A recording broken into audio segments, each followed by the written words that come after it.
Let's begin with our fourth session for today. I would like to invite Dr. Anaga Herur to initiate the session. Yeah, thank you so much. A very good afternoon to everyone, and a very warm welcome to everyone, and warm welcome to all our speakers. We have a galaxy of speakers here today. Welcome to Dr. Maipal sir. He is the chairman and director of Center for Sight Group of Eye Hospitals. Has been our president of AIOS and has shown great leadership in the last 1 year. And we also look forward to listening to your talk, sir. Warm welcome to Dr. Kumar Doctor. He is the chief CEO of Dr. Eye Hospital in Mumbai, a very dynamic and brilliant surgeon. A warm welcome to you, Dr. Sandeep Nagwekar, sir, very brilliant surgeon from Mumbai, very senior and has excellent academics, and we are eager to hear you, sir. And Dr. Haldipurkar, sir, would be joining us. Dr. Suhas Haldipurkar, sir, is the director of Lakshmi Eye Institute, Panvel, Mumbai. And he's a pioneer in phacoemulsification surgery, and we're looking forward to all your talks. So we would be speaking today. The title is Taking the Bull by its Horns, a scientific approach to cataract surgery in difficult situations.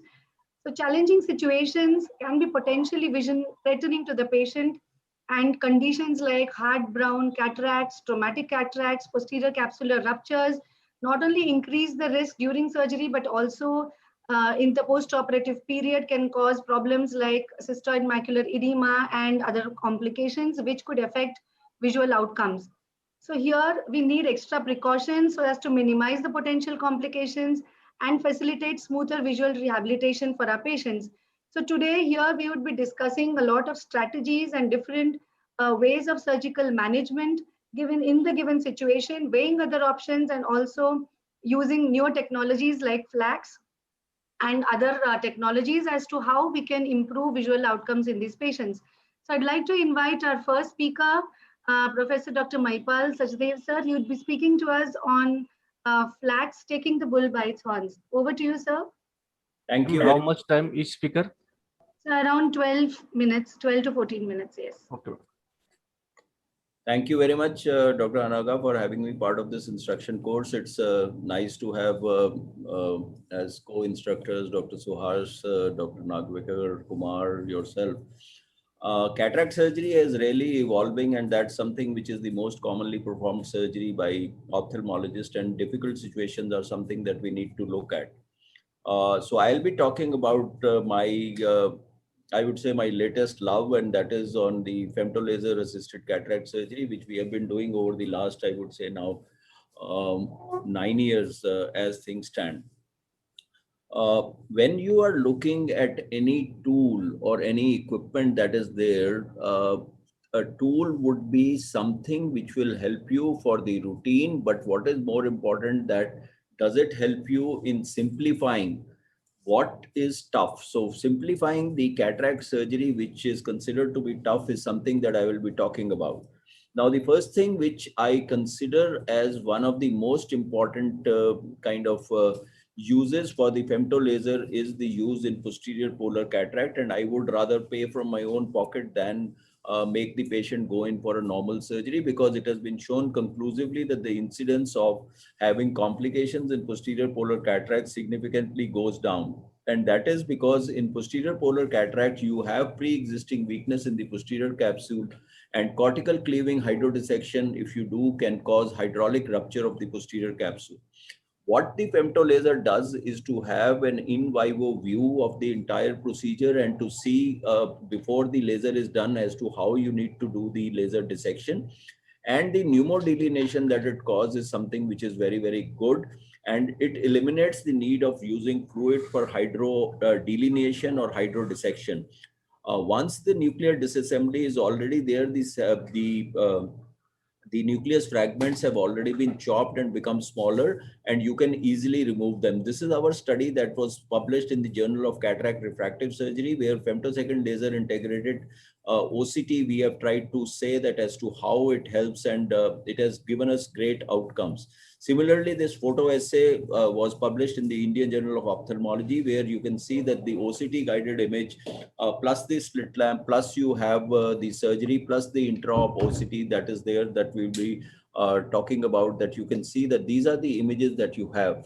Now, if you look at these images, if you look at these images, what I will say is that if you see on a slit lamp, there is a huge defect that you can make out on the slit lamp that is seen. Then if you look at the IOL master, again, if you try to look at it, you can see that there is a defect. And when you see on the integrated OCT of the catalyst system, you can see this clearly that there is a defect.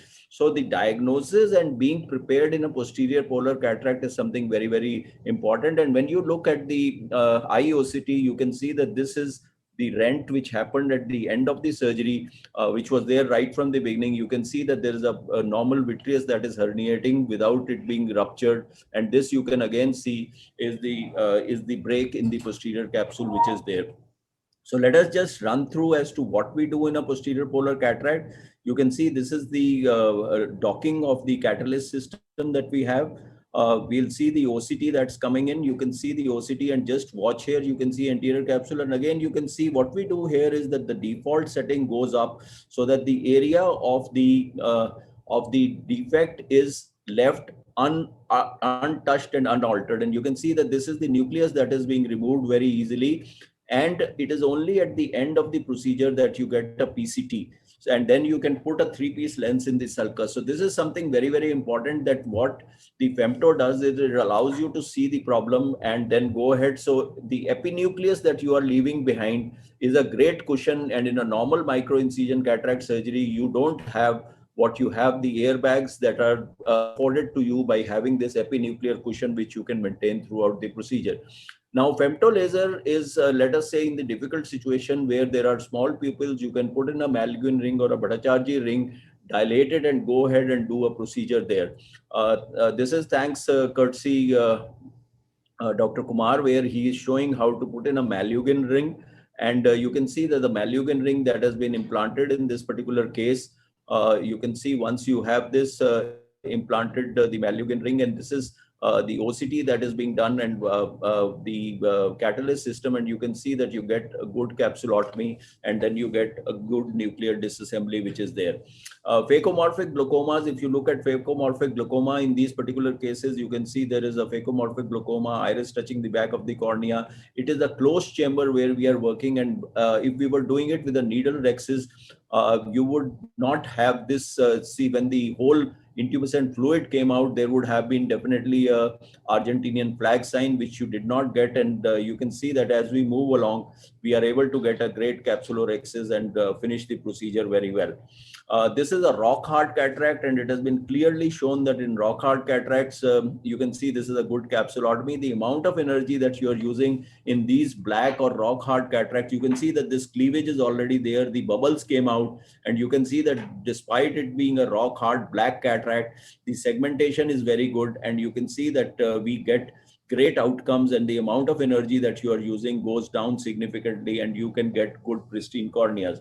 Now, another area where it simplifies the complex is the use in traumatic subluxated cataracts, or maybe otherwise subluxated cataracts. And you can see that when you do an OCT, just watch here. This is the vitreous, which is clearly showing. You can see that the iris is going down. You can center the capsulotomy. You can do it pupil center. You can do whatever you want. And now we are using the third hand, where we are removing the vitreous from the back, putting tricot, doing a good vitrectomy to remove all the material that is there. But the biggest advantage is that the capsulotomy is a piece of cake. You can put in an endocapsular ring, and you can see that it becomes pretty good. And the pre-chopping that has happened tames this this particular cataract for us, and we are able to get good outcome. So this is something very, very important, that even though there is vitreous coming out, you don't really need a traction, counter traction. You can just use the laser and get excellent outcomes in these particular cases with the femto laser. So traumatic cataract, subluxated cataracts, whether you have a polar cataract, hard cataract, even if you have small pupils, you can go in with a ring. So these are a couple of the situations.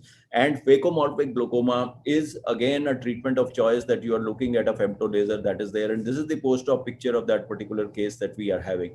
So this is another case where I can show you there are some challenge, and this is with the case who had an ICL implanted in the eye. And in this particular case, there are certain things that you have to note. You can do a femto in this particular case, but I'll just show you what are the fallacies that are there. This is the OCT image that is coming. I'm just pausing it. So you can see here that this is the ICL. Can you see this? So this is the ICL. You can see that this is the vault which is there. Now, one important thing is that this is the optic of the ICL from here to here. So you need to be aware of this particular thing, that this edge will be detected as a pupil in the femto system rather than the edge of the pupil which is going to be detected. So I'll just show you that. So you have to actually take care, and then also the reading of this the line that is here, which is for the anterior capsule, can sometimes go up or go down. So that again, you have to see on visualization and be very clear that you can reset the imaging that is there, which has been auto read by the machine. So just look here. Can you see the amount of pupil? So even though we know that the pupil is here, this has got something to do with the optics. So the pupil is much smaller than what it is actually on the ICL. So do not be fooled by this particular thing. And you have to actually do this, and also you have to bring the anterior capsule exactly where the capsule is. And now we are enlarging the pupil diameter, which you can intuitively do in the case of a catalyst system which is there. And you can see there's a very fast capsulotomy that happens.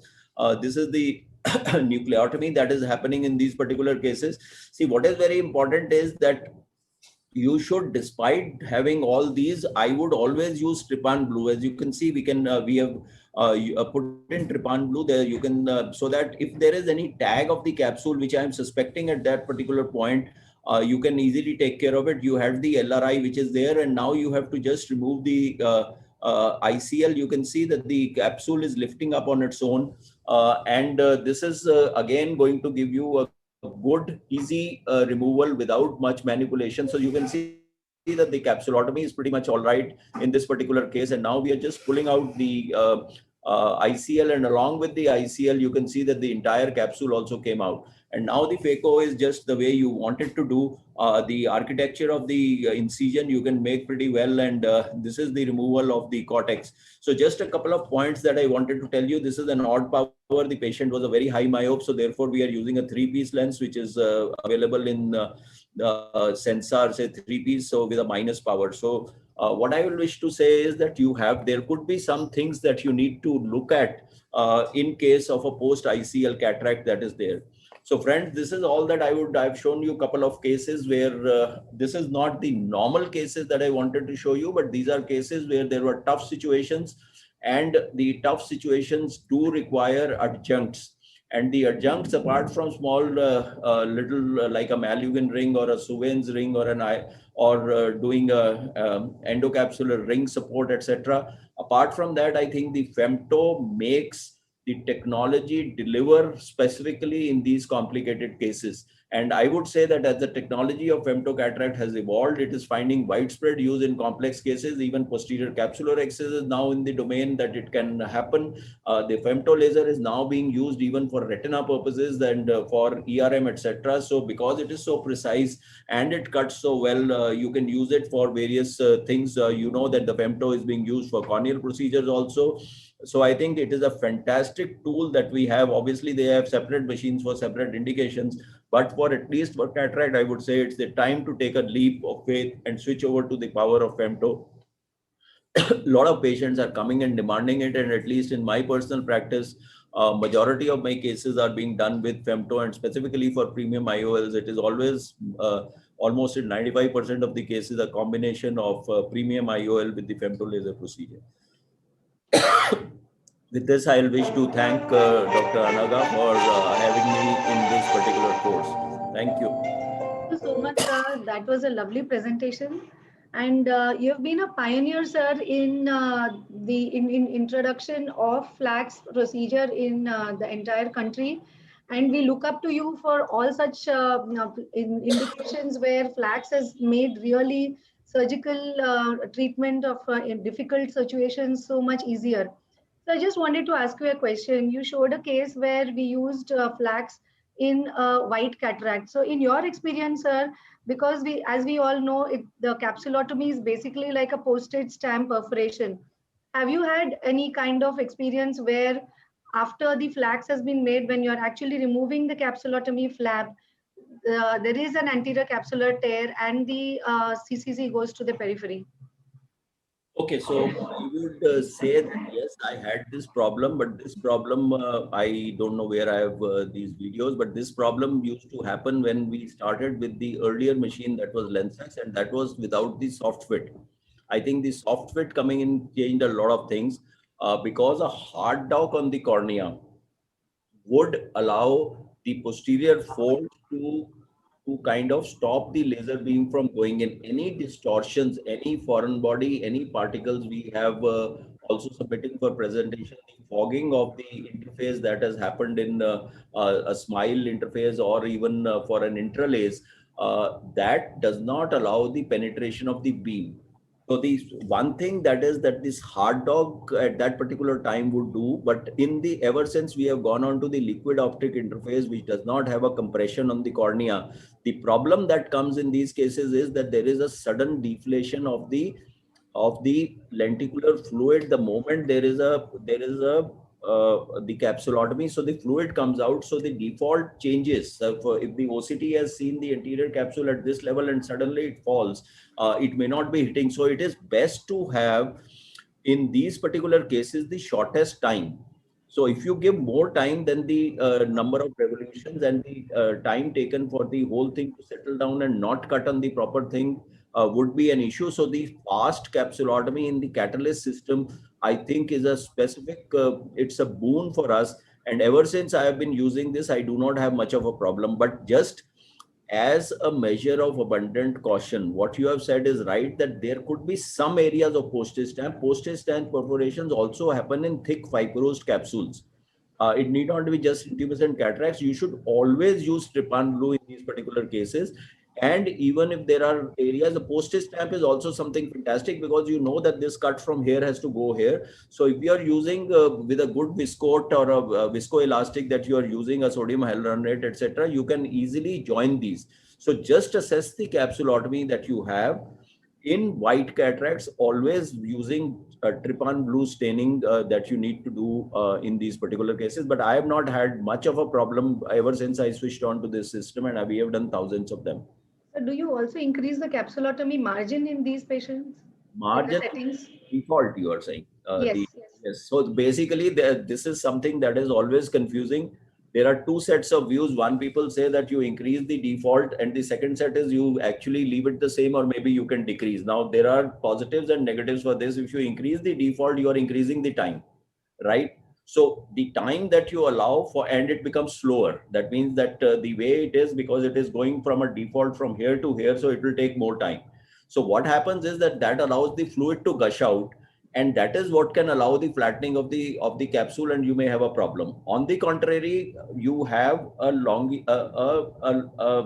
kind of a safety zone that it is going to cut from here to here. So even if there is a fall, you will be able to cut.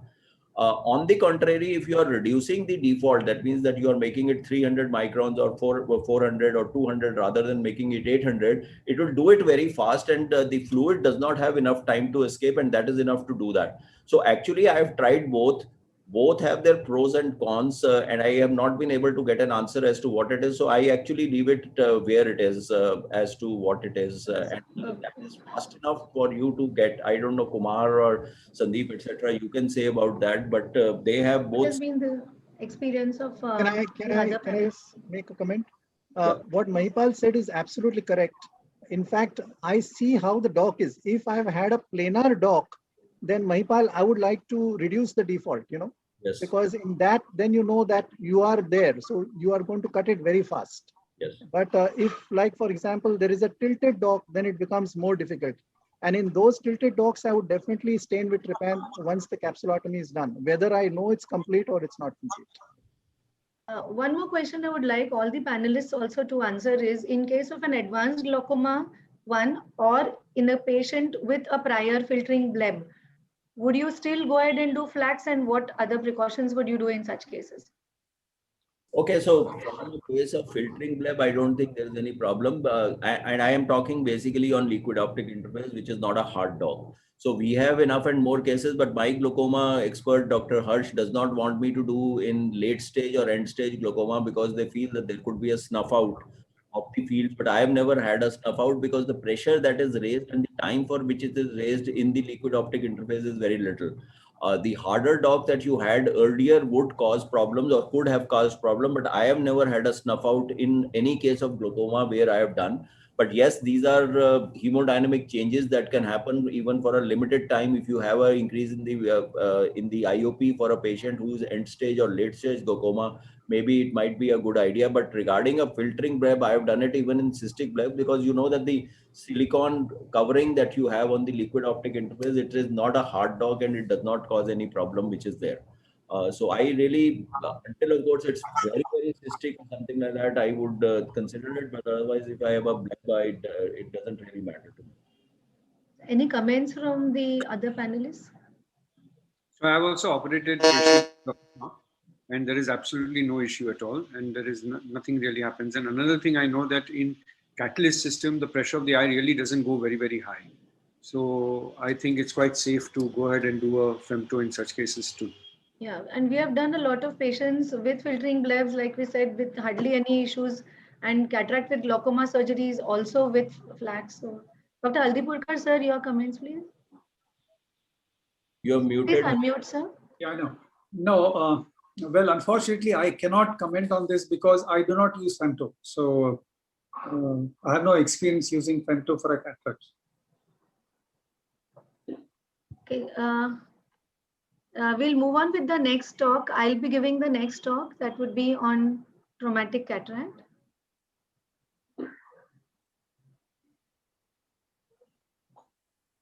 Are my slides visible? Yes, everything is fine. Yeah. Thank you so much. And I'll be speaking on management of traumatic cataract. Ocular trauma is one of the very important causes of preventable blindness, and this could not only cause damage to the eye, but also psychological, economic, and professional crippling of the patient.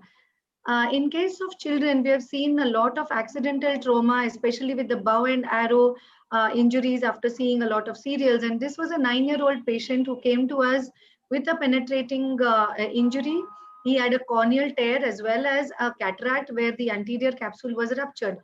Now, in such cases, what we prefer to do and what ideally should be done is to first initially close the corneal tear by taking sutures and handle the traumatic cataract a little later at a second sitting. So here we are doing just that. We are first doing the corneal tear suturing and then managing the inflammation and the intraocular pressure. And then after a few days, this was done after a week, we went ahead and then tackled the cataract surgery. Now, this cataract is a very fluffy kind of cataract with the anterior capsule being ruptured. So just by irrigation and aspiration, we were able to remove all the cortical material. And as you can see, already the corneal tear is right in the middle of the cornea. So this was under severe guarded visual prognosis. This is a single piece hydrophobic acrylic lens being implanted into the eye, and the parents are explained regarding the chances of inflammation, infection, and irregular astigmatism and poor quality of vision of the patient post-operatively. Now, this is another patient who was an 8-year-old boy who came to us with blunt injury. As you can see, there is a very large iridodialysis inferiorly, almost from 3 o'clock to 7 o'clock, and he also had traumatic cataract with the vision dropping up to 636. So we did an inferior peritomy and marked a 1.5 millimeter area and a scleral groove inferiorly along the edge of the iridodialysis, and then put iris retractors to retract the iridodialysis part. And this capsulorhexis was done, again, irrigation, aspiration of the cortical material. There was a very mild phacodonesis. Hence, we went ahead and used a CTR to be on the safer side, and a 3-piece intraocular lens was implanted in the bag. The iris retractors were then removed, and we constricted the pupil with pilocarpine, and then went ahead to reconstruct repair the iridodialysis. This was done using a 90 Prolene and railroading through a 26 gauge needle, which was put in through the scleral groove. So there were 2 sutures like this, and adjusted. The sutures were then, the knot was tied, and the main incision and the conjunctiva were then closed. The patient improved to almost 6.9, which a -1 diopter cylinder with a very well-centered lens. This was another patient who had a corneal tear injury, which was sutured 5 months ago and had come to us now with traumatic cataract. As you can see, there's a lot of corneal irregularity, lot of high astigmatism and higher order aberrations. This was the IOL master report of the patient with an astigmatism of almost 7 diopters. This was the corneal scar and the posterior capsular cataract, as you can see here. Capsulotomy is done, irrigation aspiration of the cataract as usual. In pediatric cataracts, there's a very, very high chance of posterior capsular opacification and decentration of the lens or optic capture. And hence, we need to be very careful here. We are using a single piece hydrophobic acrylic. This is the Hoya Vivinex lens, which has probably the least rate of PCO, no financial interest. Patient did well post-operatively. In traumatic cataracts, it's almost reported to have 11% of patients having cataract enclosed globe injuries with a mechanism of coup, contour coup. There could be phacodonesis, capsular tears, and there is predisposition to increased progression. Now, this was an adult 75-year-old blunt trauma 5 years ago with a subluxation. So here, as you can see, we are doing the capsular rhexis, and you can see how the lens is actually moving underneath the needle. So there's a very high chance of greater tilt and increased subluxation on table. We're using capsular hooks to give vertical support and supporting the bag, going ahead with the phacoemulsification. This has to be done extremely gently to prevent more fluctuations and preventing greater zonular dialysis. Many times this could occur and this could further complicate the problems.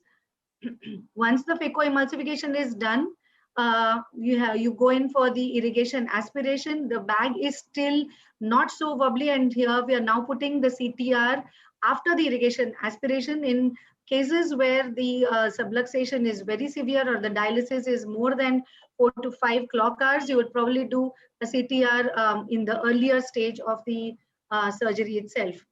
This was the picture post-op. Patient improved to 6.9. Here we have used flax in the case of a subluxated cataract. Dr. Mahipal sir has already shown us how in many cases flax has proved to be very, very beneficial to the patient. Here the advantage is you can actually center it on the scan capsule, and it gives us a perfect capsulotomy and a very strong CCC so as to give good support. Here again capsular hooks are used, and the CTR, now here we are using it before the irrigation and aspiration, as we thought that the bag was a little more unstable. When we are inserting a CTR, we have to be very careful, support it with another instrument and see to it that the entire ring is properly introduced into the capsular bag. Sometimes it could slip into the ciliary sulcus and it could really cause more complications. Once the intraocular lens is implanted, then the capsular hooks will be removed, and that would be the end of the case. This was the post-op day 1.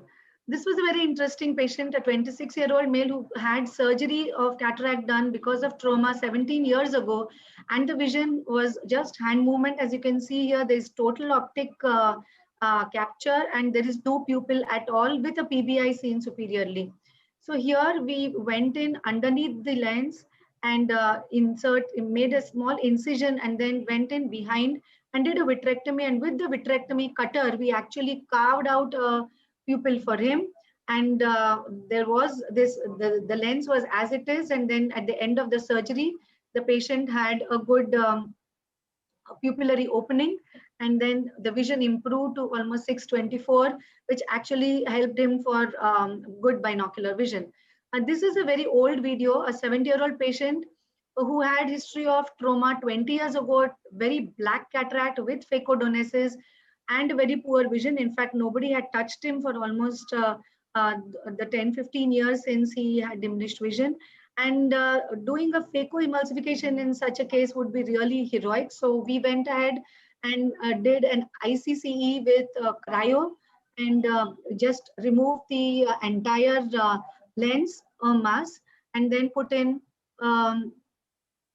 retrofixated iris claw lens. So this was how the lens looked, and then the vision fortunately improved. So to conclude, in cases of traumatic cataracts, good history needs to be taken, a proper evaluation in the preoperative period regarding the extent of the cataract, the zonules, the amount of whether there is any anterior or posterior capsular rupture, a good counseling of the patient, surgical management, and good post-operative monitoring, especially with regards to inflammation and intraocular pressure monitoring and management. So basically need to take a lot of care to get good visual outcomes. Thank you so much. Dr. Anaga, to make a promise that very nicely presented various scenarios in traumatic cataract. One thing that you highlighted was a good history and a good examination preoperatively. I think a preoperative examination as also the assessment of the posterior segment is something which is very, very important. Because that is where you can, despite doing a good or a heroic surgery, you could end up with the patients not recovering vision. So I make it a mandatory thing to do an OCT if it is not coming through from an OCT perspective. A posterior segment evaluation and an electrophysiological parameter testing could be there, because more often than not, if the trauma has been severe enough to kind of subluxate a lens, etc., there could be there could have been a macular edema, etc. That could be there, may not have led to a detachment or anything, but posterior segment problems are there. And these are patients who at times do not tell you, and they can be litigious. So that is something, a guarded visual outcome is best explained to the patient with a posterior segment evaluation to the best ability that you can. Otherwise, very nice presentation. You have highlighted not to be heroic. I also wouldn't touch the last patient that you do to try and do a phaco procedure or even a femto procedure. In a femto procedure, the moment the tilt is so much that it is, say, vertical or it is dangling down, you can never get any advantage of a capsulotomy or a nucleotomy. So it is best to remove that. You showed retrofixation. We can go ahead and do any of the scleral fixation techniques that are there with equally good results. So nice presentation and nice points you have brought up. Yeah, thank you so much, sir. Dr. Haldipurkar, sir, I would like to know from you, in case of, like sir was saying in the last case, would you use an SFIOL or a glued IOL? What would be your lens of choice in such patients? In fact, I would do the same that you did. One of the main reasons why I would do that is that to do your ICC, you have opened it you made a large opening there. So if I had to put scleral fixated, maybe, it's sometimes kind of unstable.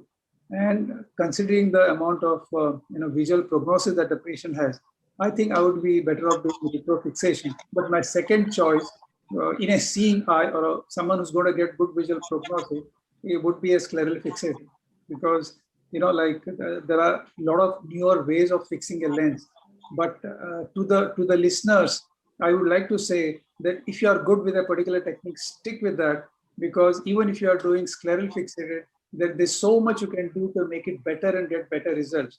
For me, iris clip and the scleral fixated, they work good because I've done many of them and the results are consistent. So I would be a little reluctant to go on to a newer technique like glued IOL, although it's not new and I have done it in the past, but I'm more comfortable. So what has been the experience of the panelists in using the Yamane technique and the newer CTM Flex IOL?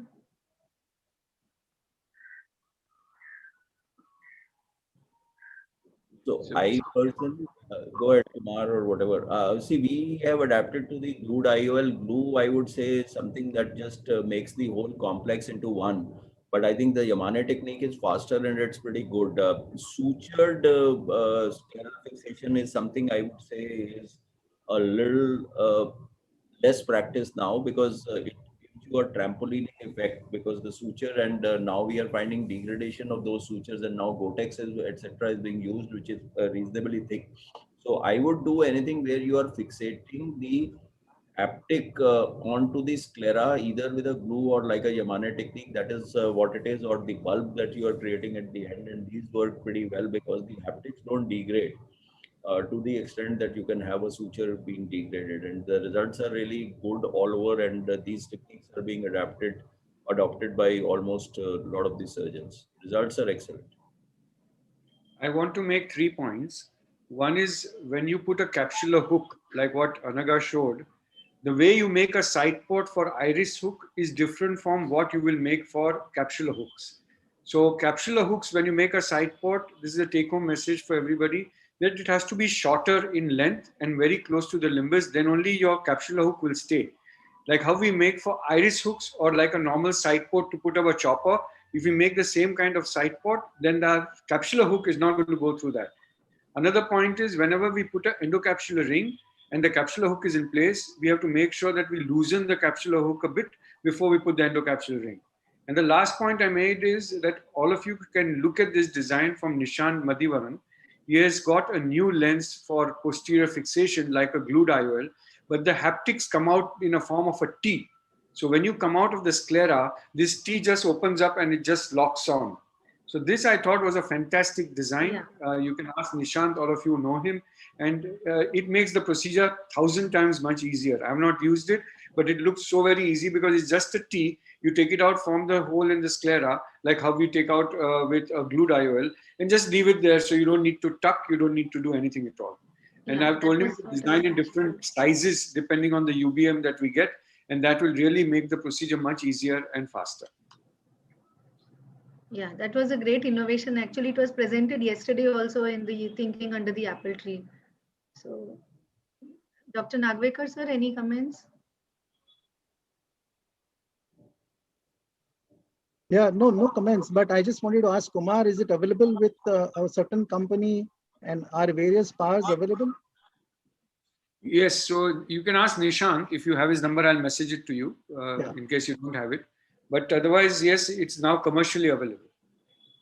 Sizes are not available. So I told him to redesign according to the size of the white to white, because it shouldn't happen that we fall short. So that he said is still not available. But if our size is standard, then it's available. So I think size matters also for glued IOL, because Amar has talked about it and the placement of it, and he marks that. So actually, he has specifically in the high myopic eyes, you need it to be much bigger. So if you are using it in a shorter eye, that's not much of a problem because you can trim the haptic, but you can't really make the haptic larger. So therefore, that larger size would be required. So I think what Amar does, he goes little anterior. And Yeah, his scleroscopy is little anterior, does a small PI and takes the haptic out of that. Yeah, but he has two sizes also for a myopic eye, and he does that because the out from where you are taking it out, it can be mirrored that is there, and if it's a smaller eye, you can snip it off. Yeah.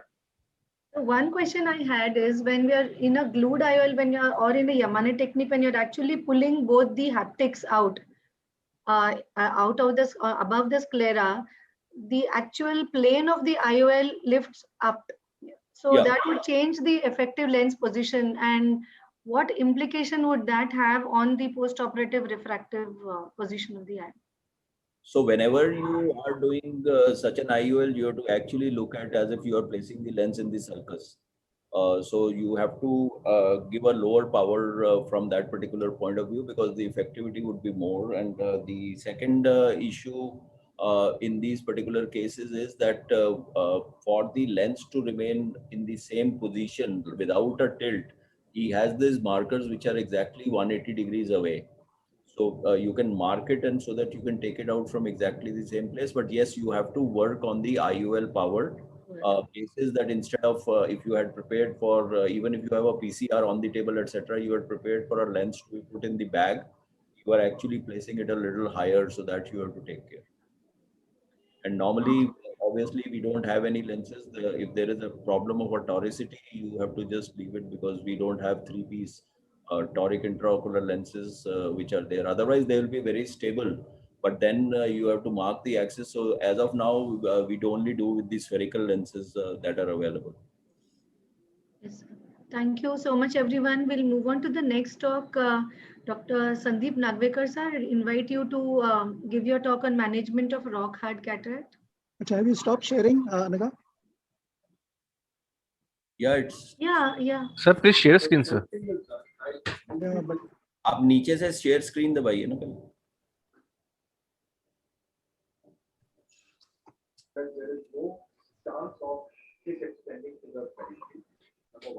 Sir, first of all, open your PPT, then please click share screen, sir. okay.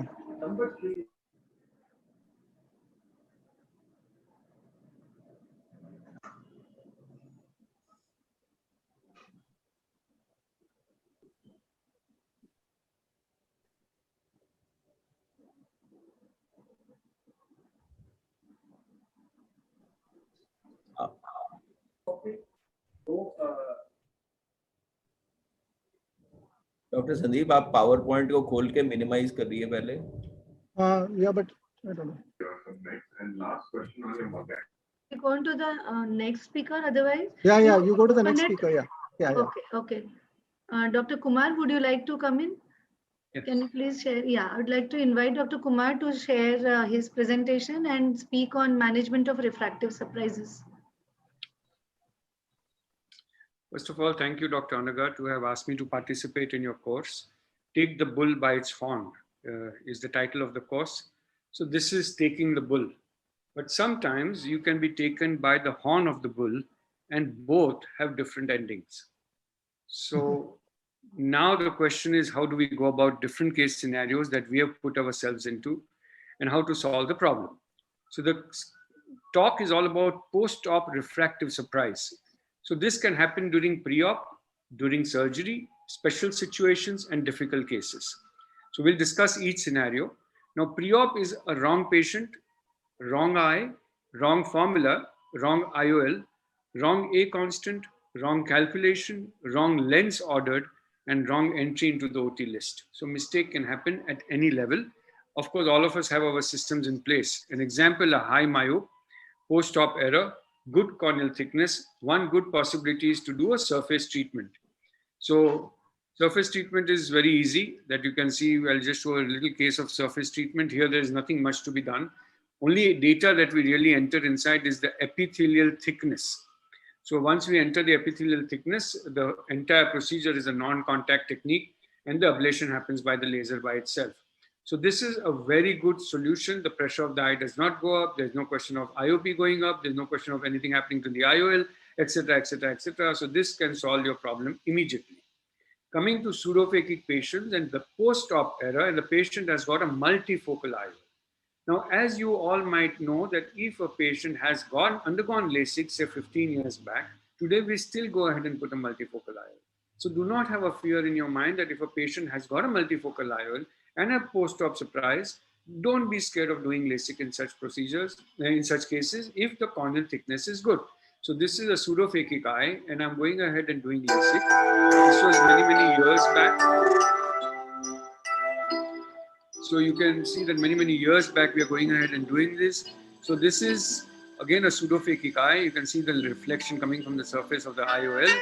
And I have a pendular system where we make a flap, go ahead and do the laser. Once here, it's very important that I put 1 drop of methyl cellulose. Now, because the basement membrane sometimes in some patients is a little weak, it may strip the epithelium. I like to avoid friction on the surface of the cornea, and I put 1 drop of methyl, and that will prevent the friction. Once you put 1 drop of methyl, put your saline, put in the microkeratome, and now just go ahead, lift the flap and do your laser. So you can see the reflection coming from the surface of the eye. Really nothing to worry, excellent results. You can do this after 3 months of stability, and patients are quite happy. So pseudophakic LASIK is quite possible. For patients with multifocality, now suppose we have operated a patient many years on, and now the patient comes back that you operated my neighbor and he's able to see and read without glasses, so do something for me. And you've done a patient many years back, and now what to do? So there are other options that we do is— Let me show you one more interesting case. A patient has a Technis 1 IOL and wants a multifocality. One option is to put an add-on lens in the sulcus, which is quite possible under topical anesthesia. After the main incision, Xylocard is injected and the viscoelastic is injected under the rhexis margin. This creates the space to put the IOL under the CCC. The Technis 1 is in the bag, and another lens, which is a multifocal lens, can be placed on this IOL in the sulcus. This is a Sulcolex, which is a multifocal IOL, which is then loaded on to the cartridge and with the help of the injector, injected inside the eye.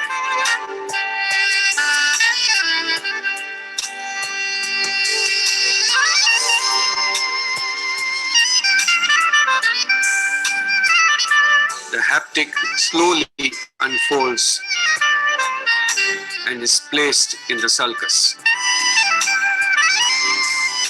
Notice how the optic can be captured in the CCC margin and is glided or slided below the CCC on the original Technis 1 IOL.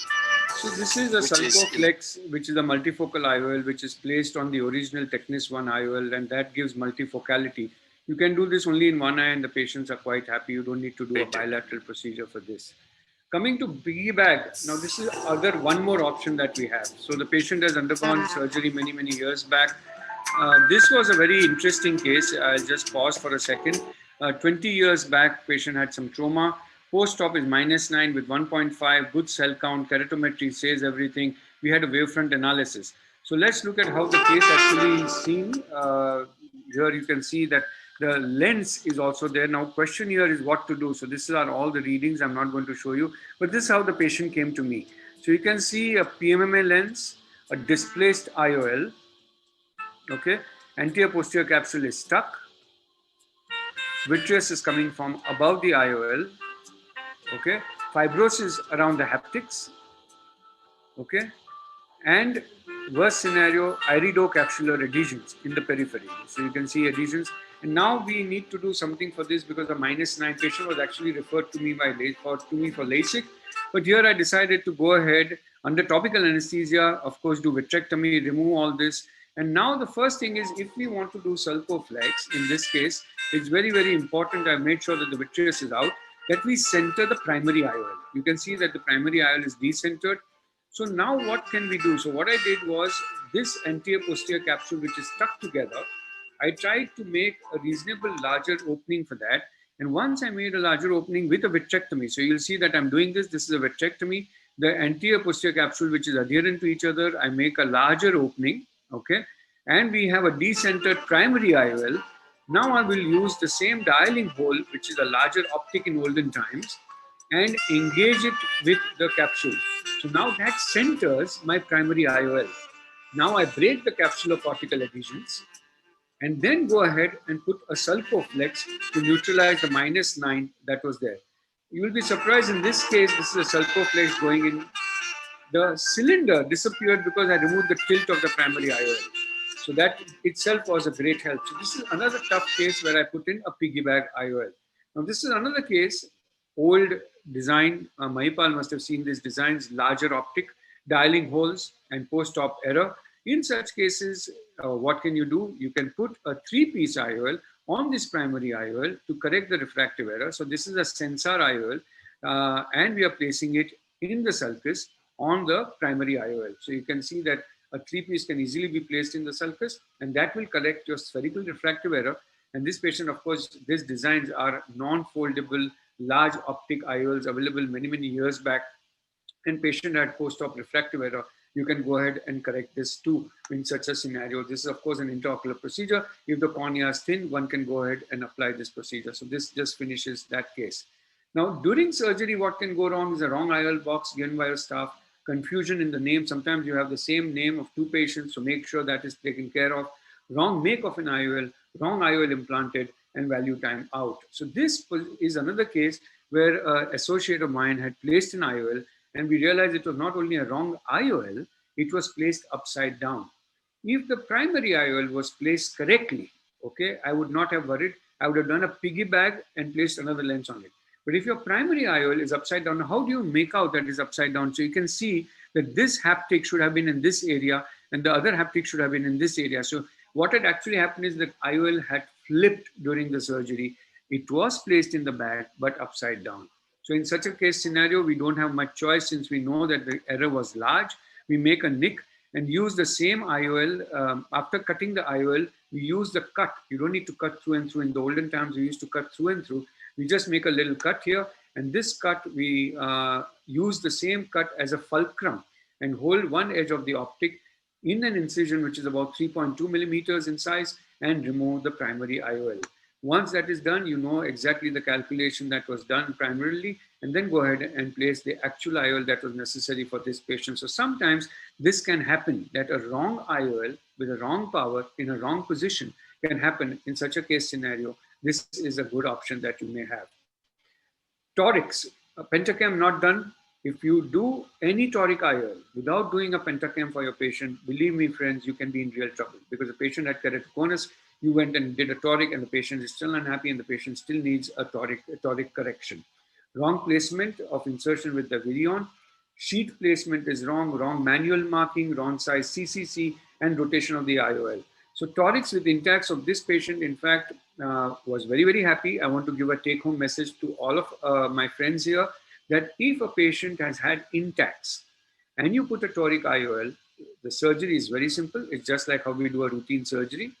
The patients get excellent reading vision. So you can see that here I'm going, you have to be careful when you make a keratometry that you don't touch the intacts at all, and then go ahead and do your phacoemulsification. In fact, the intact ring itself helps you to do your CCC. Go ahead and do your phacoemulsification and then put in a toric IOL.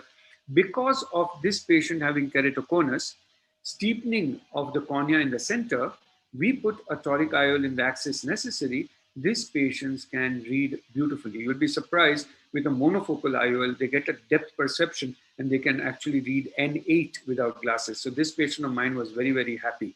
The last case that I'm going to discuss is RK operated, penetrating keratoplasty, keratoconus cases, post-op, rather refractive cases who undergone LASIK many, many years back as a procedure, and premium IOLs in such scenario.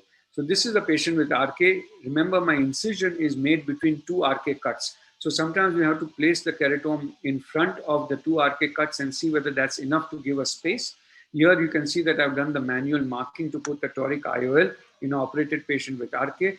Many times you don't get an image-guided virion image or a callisto because the cornea is flat in the middle, and that does not give you a feedback.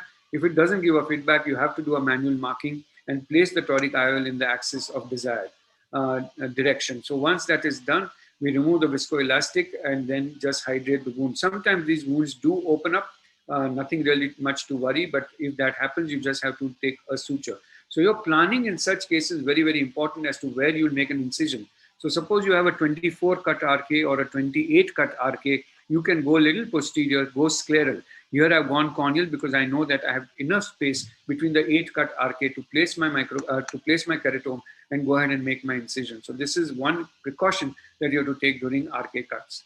And I thank Anaga for this opportunity for sharing all my videos. Thank you.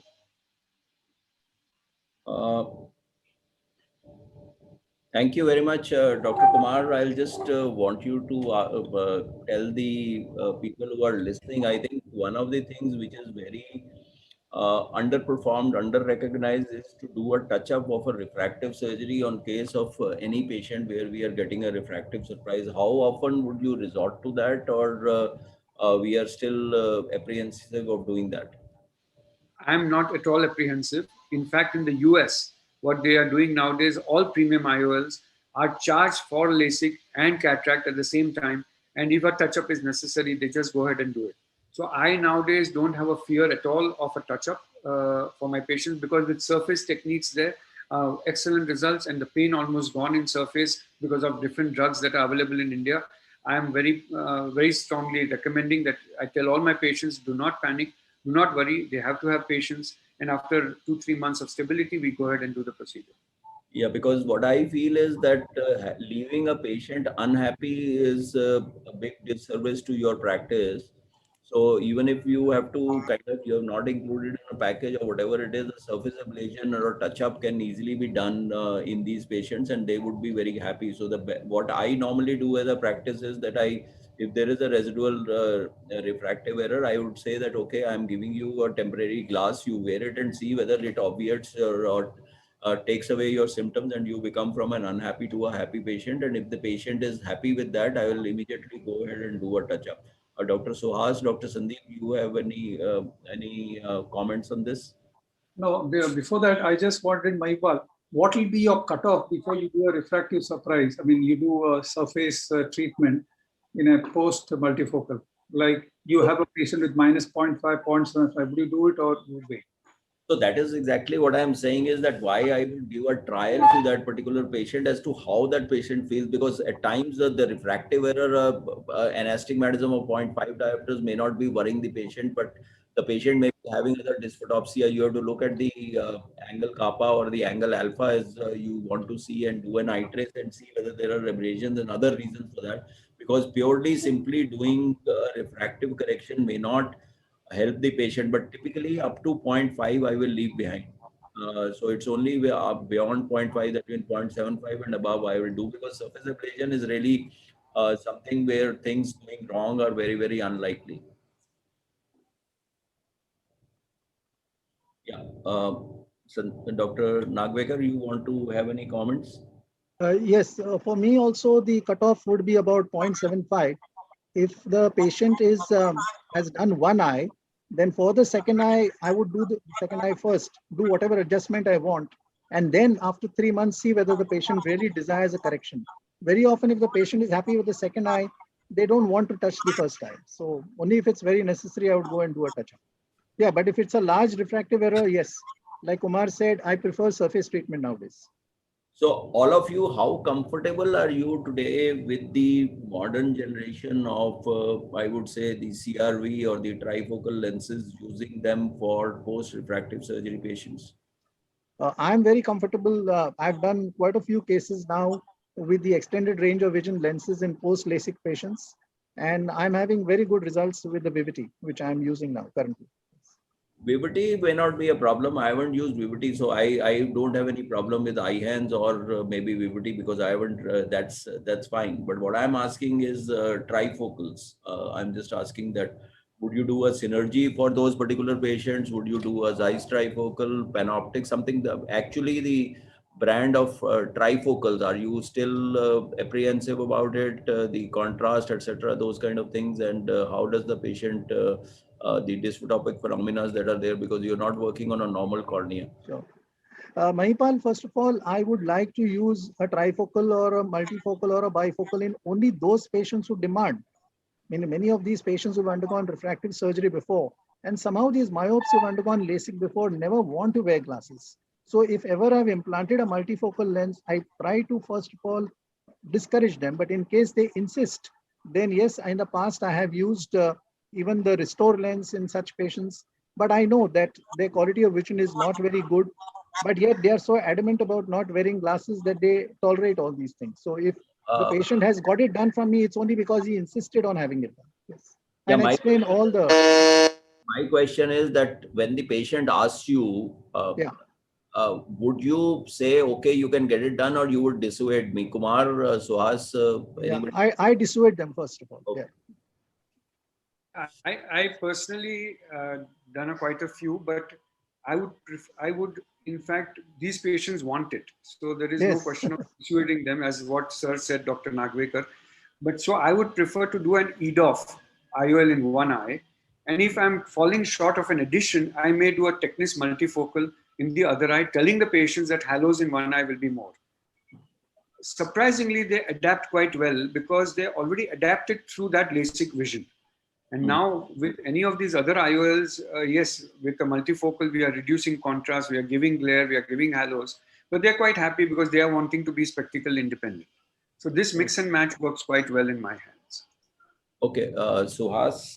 Yeah, no, what I would say is, because their desire is so strong to stay away from glasses, whatever little the issues they have with multifocal, they easily get over it. But then we have the Fifi lens, we have these wavefront modulated lenses, which can definitely be good. In fact, some of them do well with Eyehance or the new Alcon lens as well.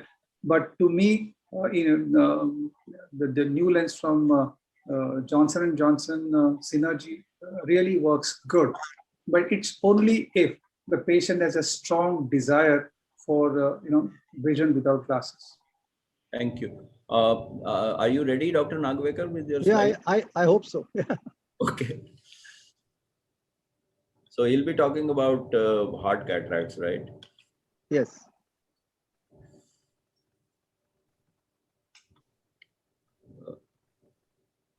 Yes, we are seeing it. Just Yeah, make you can see it now. Yeah. yeah, just make it full screen. Otherwise, it's fine. Yeah. Should go into once. Yeah. Right. Okay, fine. Yes. So now, of course, there are no financial disclosures in this talk for any of the products or technologies mentioned. Now, we all know that phacoemulsification is the is the treatment of choice for cataract today. And while there are several methods which are available for this, the main principle in any kind of phacoemulsification is to basically break down the nucleus. You want some kind of a nuclear disassembly. And we all know that hard cataracts are a tough nut to crack. And when someone sees something like this in the OPD, what it does is sends a chill down your spine. And you start wondering right from the time when the patient walks into the OPD, how are you going to manage this kind of a cataract? And what are the concerns in hard cataract? You're basically worried about damage to the posterior capsule. Posterior capsular rent, nuclear drops are more common in hard cataracts. There is likelihood of damage to the zonular complex, especially when you're splitting the hard nucleus.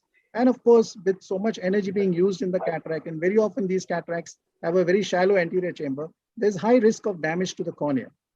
And of course, these patients very often are associated with other comorbidities in the eye, such as weak zonules. Very often there is a thinned out posterior capsule, a compromised endothelium in these very old patients, pseudo-exfoliation, which again is associated with weak zonules. And of course, many often these people have systemic comorbidities, which makes this surgery very difficult for them because they can't lie down for a very long time. And hence my treatment of choice today for rock hard cataracts is a femtosecond laser because first of all, as Dr. Mahipal eloquently described, it ensures a perfect CCC. It creates planes of cleavage for easy nuclear disassembly. There is minimal stress on the zonules and it softens the cataract by using the fragmentation mode. So let us see this case where I have used a femtosecond laser. The main thing that you have to do that despite having created those planes of cleavage, you still need to groove deep, you need to groove wide, and you need to groove long. And you must try to get to the bottom of the posterior capsule. Make sure that you use a little moderate vacuum, about 100, 120, so that the nuclear chatter that is created is easily evacuated from there. Now, as you can see over here, as I'm doing it, the chamber is maintained rock steady because incisions which are done by the femto laser. There is no compromise over there. And as you can see, these planes which are created makes the nuclear disassembly quite easy. And it's easy to do that without exerting any force on the zonules. It's of course again very important that that these planes are created properly, and hence your left hand should move as you can see out there. Because it's very important that when you engage, you buzz and you use high vacuum to separate them. So I typically start with about 600 millimeters mercury of vacuum so that I can hold the lens very clearly. Hello? Yes, please go ahead, sir. Yeah, I will just go to the next case. I don't know why the video stopped. This is another case of a very hard cataract in a doctor about 75 years old. And once again, though I've used femto, you can see that it's you need to go right to the bottom. That's the biggest message I'll give everybody, that unlike soft cataracts, you need to trench very deep because you need to get down to the posterior plate. As you can see that posterior plate over there, and it cracks only with difficulty. In the hands of people who are very experienced like Mahipal, Kumar, and all on the panel like Suhas, Anaga, they even do a total chop in these patients. But for a person who's probably a beginner and who doesn't have much experience, I would strongly advocate using the stop and chop method. Also, it's very essential that the endothelium is protected. So in all these cases, I always land up using a kind of a soft shell technique where I first inject viscoat into the anterior chamber quite close to the cornea, and then below the viscoat, I inject Helon again, so that the viscoat is, kind of tamponaded against the endothelium. This ensures that the chamber is maintained, as you can see over here, and at the same time, the chamber remains protected. It's very important that the emulsification is done at the pupillary plane and not close to the endothelium. Remember that you use high vacuum to hold the nucleus, but once the nucleus has been held, then emulsification should be carried out with a moderate vacuum, such as 300 or 350 millimeters of mercury. The reason for this is that if you use high vacuum, then the high vacuum will draw large pieces of the nucleus inside the phaco tip, causing clogging of the nucleus. So it's very important that if you do not want clogging, carry out all the emulsification at the tip. Now, depending on the phaco you use, like for example, I use a torsional phaco along with longitudinal, which is called as torsional intelligent phaco. Then what happens, you can set a kind of a predetermined vacuum level, such as like 85 or 90 or 95% of your predetermined vacuum level. And at that point of time, when that kind of vacuum has been achieved, a longitudinal energy has been delivered, which throws the nucleus slightly away and makes it easier to emulsify. Remember, you have to emulsify at the tip. Even if you're using a longitudinal phaco, now this is very important, that last piece, if you leave behind, an epinuclear fragment sometimes remains, and it can be seen in the anterior chamber even after a few days. So it's very important to remove all of them, And sometimes, of course, a femto is not possible because the pupil does not enlarge. And here you have a dense black cataract in a 91-year-old with not a very good cornea.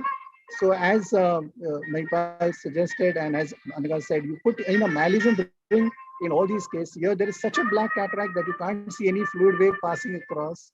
So in these cases, you must do multiple quadrant hydrodissection, and you of course have to do it very gently. It's of course very important again that you need to go right at the depth, so as to ensure that you have the nucleus well thinned out, create a large space. As you can see, this is one of the hardest of those cataracts. The space has to be so large that your phaco tip along with your sleeve needs to go inside. And then of course, once you have thinned out the main portion in the center, it's not very difficult to split. When splitting, make sure that you do not exercise too much force, because if you exercise too much force, you can cause damage to the zonules, especially in tight bags where the entire bag is exposed, is occupied by the nucleus, and there is hardly any cortex for aspiration. So in these kind of cases, you have to be sure, you have to be slow, you do not be very fast. In fact, this was a radiologist's father I was doing, and he had lost his first eye because of various reasons. Same situation, I guess. So you have to be kind of careful doing that. And then once you have done that, you can go to your goal, whatever it is, then it becomes routine. The main difficulty out here is this. I don't hesitate to use a CTR in some of these patients, especially if they've got weak zonules. This also helps to stabilize the lens. And especially in this particular case where I had to put in a toric lens, I think I just landed up doing that, though I don't know whether it is there in the video. Yes. And of course, there are those exceptional cases sometimes where, you have an extremely hard cataract in a one-eyed patient. As you can see, this is a black cataract with a shallow chamber. You don't want to, take the risk of phaco. You need immediate vision the next day. You got to leave your ego aside. And I land up doing a small incision cataract surgery for this patient. As you can see, I have rotated the nucleus. And once you rotated the nucleus, if you have done a decent size rhexis, you can, you can, one second, I don't know.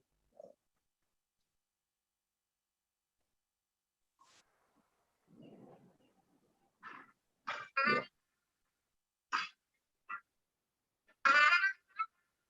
Yes, you have to make sure that the fluid is spread all around.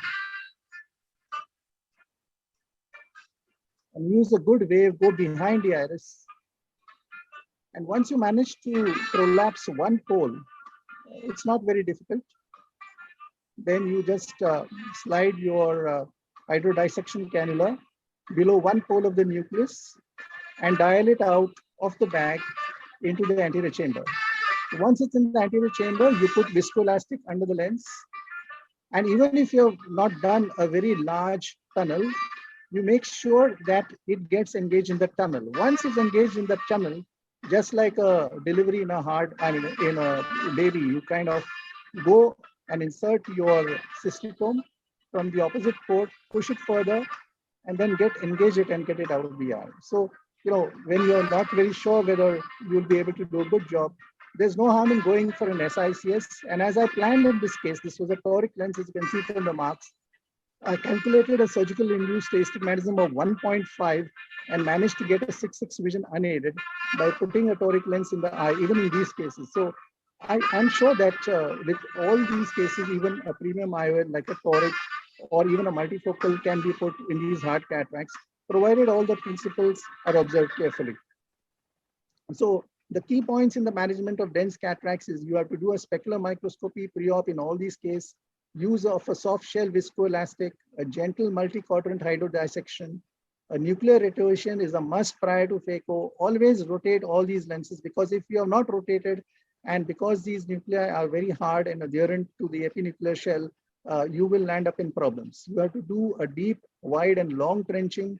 The crack has to be initiated deep into the groove. If you crack on the top, you are not going to achieve a crack. You have to create a space before handling the big pieces, use higher vacuum for holding the pieces and moderate vacuum for emulsification or aspiration. And you need to have a combination of torsional and longitudinal phaco for an ideal results. Thank you very much. Thank you so much, Dr. Sandeep Nagvekar, sir. That was an excellent presentation. Thank you so much.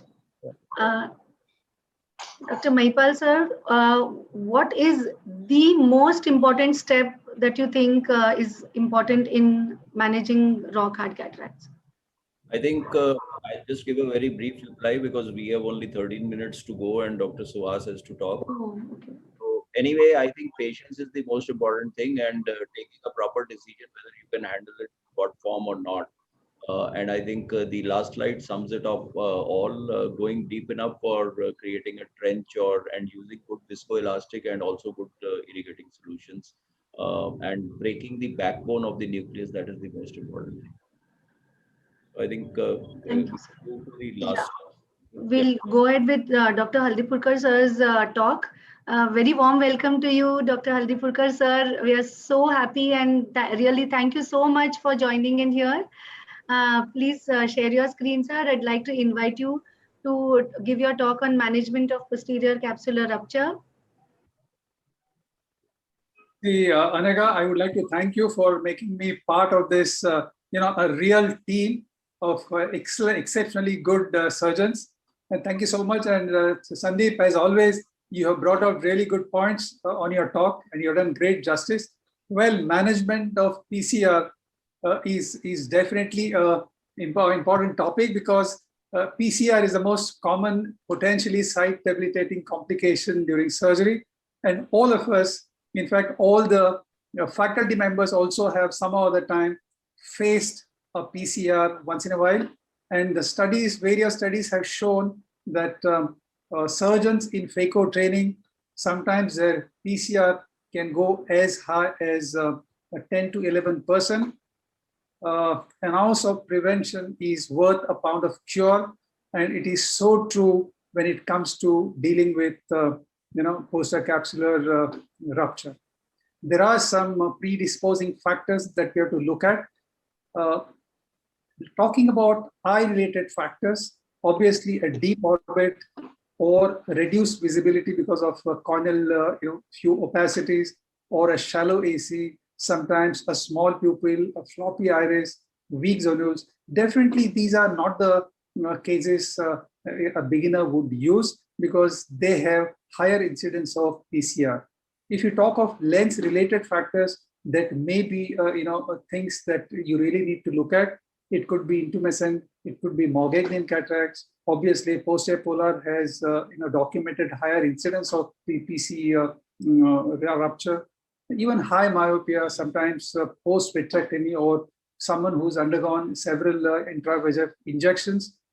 Trauma, obviously, and pseudo-exfoliation, are the cases. See, we know that posterior polar cataracts are definitely, have higher incidence because there's a inherent PC deficiency or a weakness in the PC. So when we do a PC posterior polar cataract, we are all the time careful. All the care that is to be taken, we do.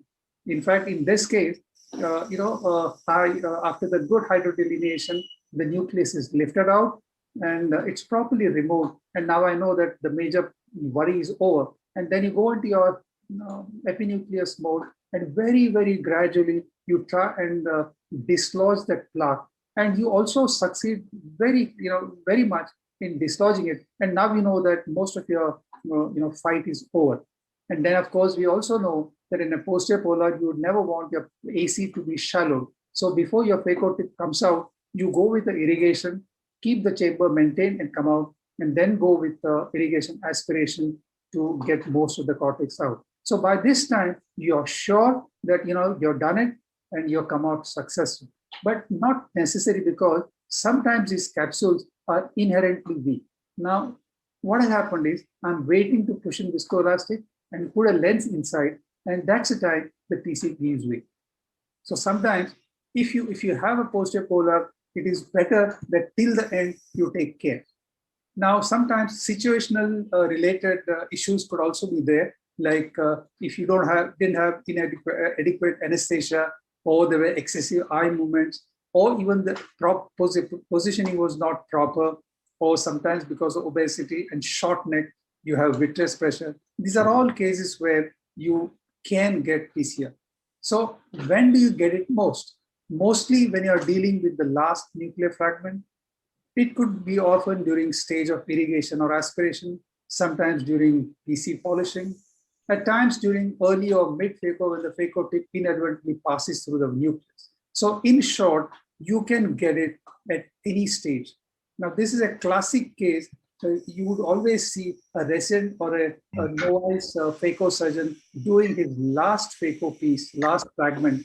And he's, this is very, very common to get it because he has not stuck to the principles. The principles are when you are, you have to have a good control on your foot switch. When you're on your last piece, probably you have to reset your phaco parameters. Now, these are some of the basic things that, we have to take care of. So let's look at the cardinal signs of a torn posterior capsule. The very commonly, very rarely people get to see, but if you see, you never forget, that's a pupillary snap sign, which is sudden jerky pupillary constriction during hydrodissection, sudden deepening of anterior chamber, transient movement of pupillary margin inconsistent with anterior chamber manipulation by instruments, and relative inability to rotate a previously mobile nucleus. Now let's look at this case. After the rhexis, you're doing just a normal hydro, and you can see that snap sign. Now, this is a classic pupillary snap sign, which if you're observant, you know that you had it. It's time for you to go ahead and change your, go to plan B as far as dealing with that nucleus is concerned. Now, this is a case of how you will find your pupillary border with the unusual tremulousness. Watch it again, right in the beginning of your case. You just eat through your nucleus and you have touched the PC, and then you notice this. Now, these are the cases that really need to be handled right at that moment when you notice it. That means, as a phaco surgeon, one has to be very, very observant. Now, continuing with the cardinal signs of torn posterior capsule, there's sudden difficulty in burrowing into the nucleus and a tendency for the nucleus to display a vibratory or tremulous movement. Now, the surgeon has to be very careful with these. Excessive tipping of one pole, the partial descent of the nucleus, meaning after all the signs are given by that particular nucleus, if you still do not get it, finally you will see a descent of the nucleus, and obviously one should not wait till then. So let's talk about the management part. The primary objective is a safe and thorough cleaning of vitreous and lens fragments from the anterior segment. That's our primary objective. And the secondary objective is the stable placement of an intraocular lens for most appropriate refractive results. So the factors affecting your decision-making would be first and foremost the extent of rupture and the stage at which the PCR has occurred, the location and the size of the nucleus, and most importantly, what is your plan B and whether you have an availability of VR backup. Now, all these things together will help in making your decision. Then what should be your management strategies? First and foremost, identify the tear at the earliest. Now be quick with your non-dominant hand to inject visco before bringing out the phaco tip. That's very important so as to contain the PCR. Be careful not to enlarge the tear during this process. Take a call regarding how to proceed after assessing the extent of the damage. Now, if the decision is to convert, and that decision would depend on the stage of cataract surgery, the amount of nucleus left in the eye, the size of the posterior capsular rupture, the presence of vitreous in the anterior chamber, the hardness of the nucleus and other accompanying risk factors like small pupil, loose venules, and all that. But finally, if the decision whether to convert or no would depend on individual surgeons' level of confidence and expertise, or the backup service that he has in a place like institutes or where multiple surgeons work. Now, managing phaco, managing PCR, and when you're doing phaco, you have to use dispersive visco before the removal of phaco tip, as I said before, additional visco below the nucleus to lift it up, and cautious phaco with low parameters. Now, let's look at this case.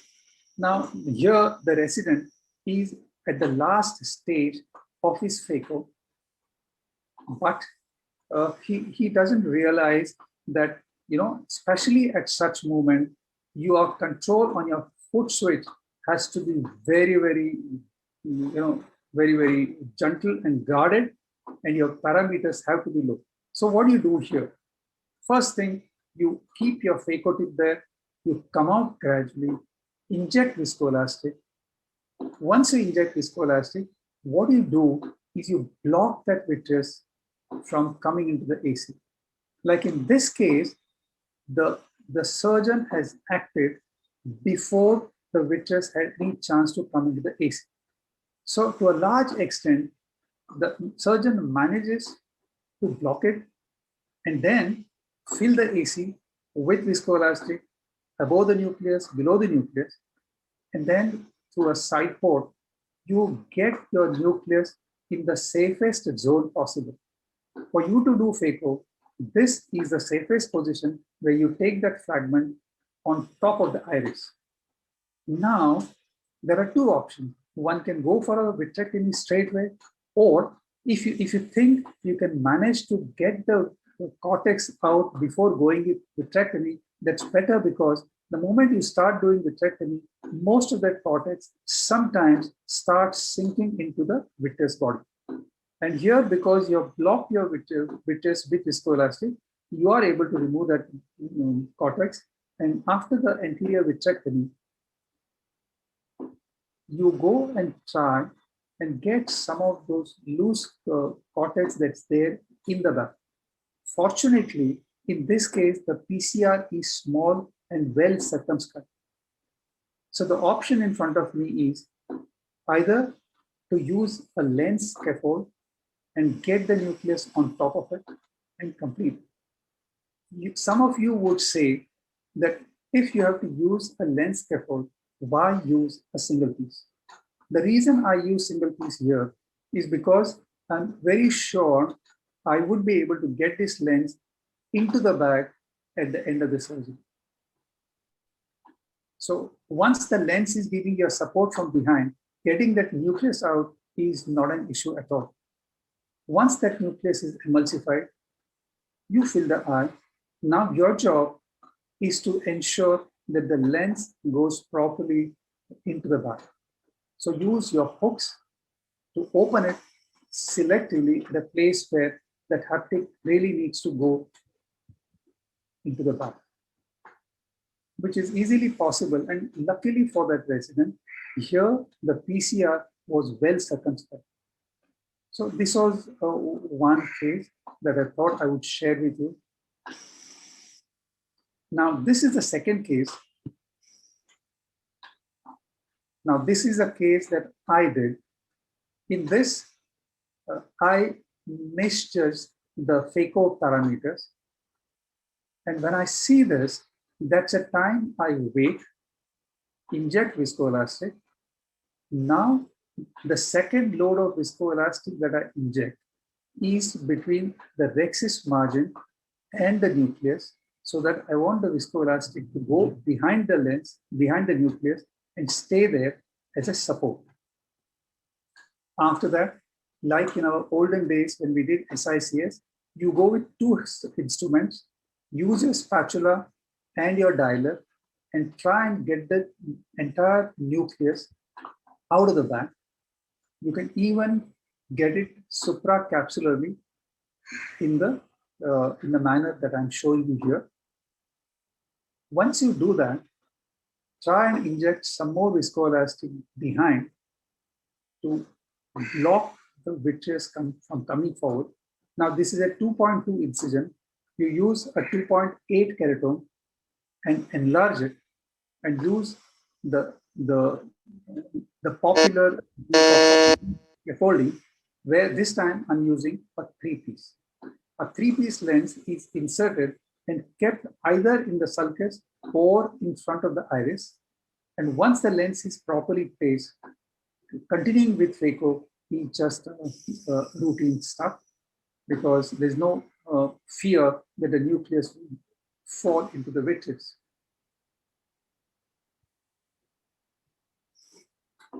Once you have done that, you inject triamcinolone, check for the vitreous that is disturbed and that has come in front.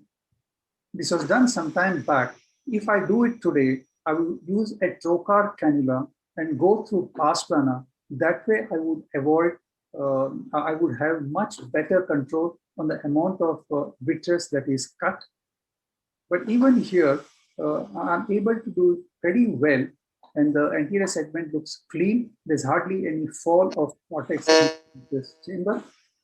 And then, if I'm lucky enough to have a rhexis, which is not very big, once the lens is placed properly in the sulcus, I try and capture the optics, inject the pilocarpine, constrict the pupil, and ensure that the haptics are not tucked anywhere other than in the sulcus. So after the nucleus is managed, the cortex is to be, cortex removal in the presence of vitreous. You have to use a vitrectomy cutter. It is used in two ways.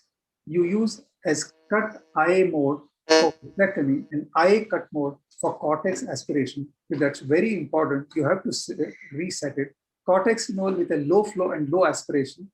Aspiration tip is brought in contact with cortex before initiating the aspiration.